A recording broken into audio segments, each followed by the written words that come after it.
আমি Jabed Ahmed Bhuiya, Bangladesh army international university of science and টেকনোলজিতে আইন বিভাগে অধ্যয়নরত একজন শিক্ষার্থী এবং বৈষম্য বিরোধী ছাত্র আন্দোলন কুমিল্লা মহানগরের সাবেক মুখপাত্র। দিনটা ছিল 2 তারিখে ছাতা মসজিদে জুমার পরে প্রোগ্রাম ছিল।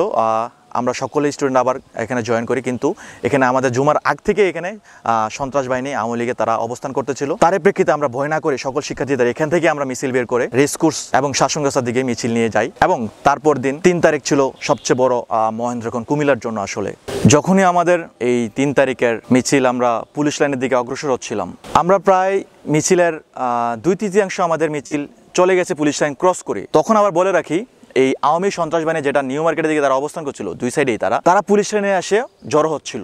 আওয়ামী লীগের এই গুন্ডা বাহিনী তো আমাদের এই পুলিশ লাইনের দিকেই অবস্থান করতেছিল।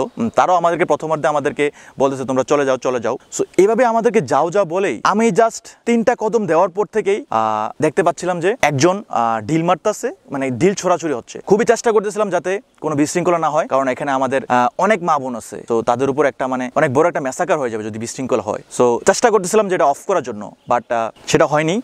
প্রায় 30 সেকেন্ডের মধ্যে এখান থেকে আমার জাস্ট 4 থেকে 5 কদম পর থেকে আমার গুলি শুরু হয়। আমি তখন বুঝতে অসুবিধা হলো না যে আর কি হওয়ার বাকি আছে, কারণ সকলেই তারা অস্ত্রধারী ছিল। আওয়ামী লীগের গুন্ডারা অজস্র গুলি সকল ছাত্রদের উপর, আর ছাত্রদের তো নিরস্ত্র, তাদের শুধু লাঠি আছে আর হাতে ডিল আছে। তো ডিল মারা ছাড়া গুলির এগেনস্টে আমি বেশিক্ষণ লড়তে আসলে পসিবল ছিল না আমাদের পক্ষে। এই আন্দোলনে আমার বন্ধুদের অংশগ্রহণ ছিল স্বতঃস্ফূর্ত, তাদের সাহসিকতাও ছিল এবং তাদের অংশগ্রহণ ছিল প্রশংসনীয়। আমরা একটা বিপ্লব গড়িয়েছি একটা স্বৈরশাসককে হটানোর জন্য। সো ভবিষ্যতেও আমরা সোচ্চার থাকবো, এখনো আমরা সোচ্চার, যাতে ভবিষ্যতে বাংলাদেশে কোনো স্বৈরাচার না আসতে পারে, কারণ এই আন্দোলন কখনো শেষ হবে না। যতদিন না পর্যন্ত এই আন্দোলন চলমান আছে, ততদিন পর্যন্ত বাংলাদেশে কোনো স্বৈরশাসক উদ্ভব করতে পারবে না, এবং যতদিন না পর্যন্ত দেশের মঙ্গল হবে, ততদিন পর্যন্ত আমাদের এই আন্দোলন চলমান থাকবে।